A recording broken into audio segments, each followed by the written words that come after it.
আসসালামু আলাইকুম। ইসলামের নিদর্শন একমাত্র নামাজ।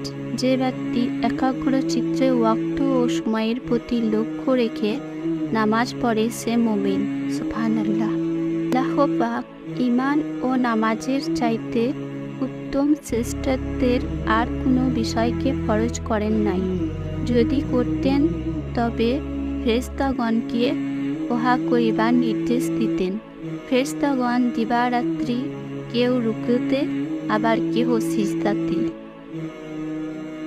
ফেরেশতাগণ দিবারাত্রি কেহ রুকুতে আবার কেহ সিজদাতেই পড়ে থাকে।